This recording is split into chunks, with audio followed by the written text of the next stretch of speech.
Tasina ku foi Cuba conjuntamente com o Posten Archivo. Nós temos um projeto aqui de digitalização, isso aqui bem for de parte de actieagenda,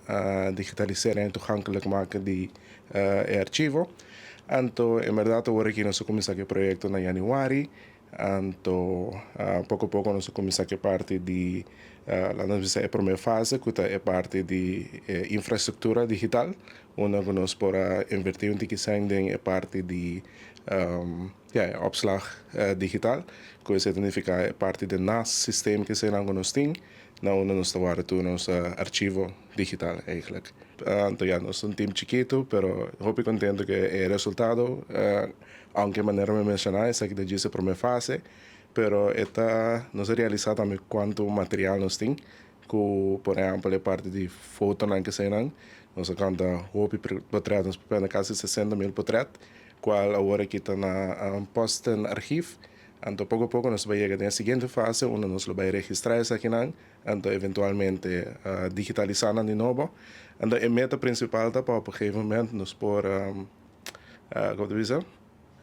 la que está toegankelijk, para todo mundo chegar via website, lo que sea. Nós vemos, por exemplo, um portret de Bonaire, Kralendijk específico. Hoje em dia, não tinha registrar ainda body e nome que está, pero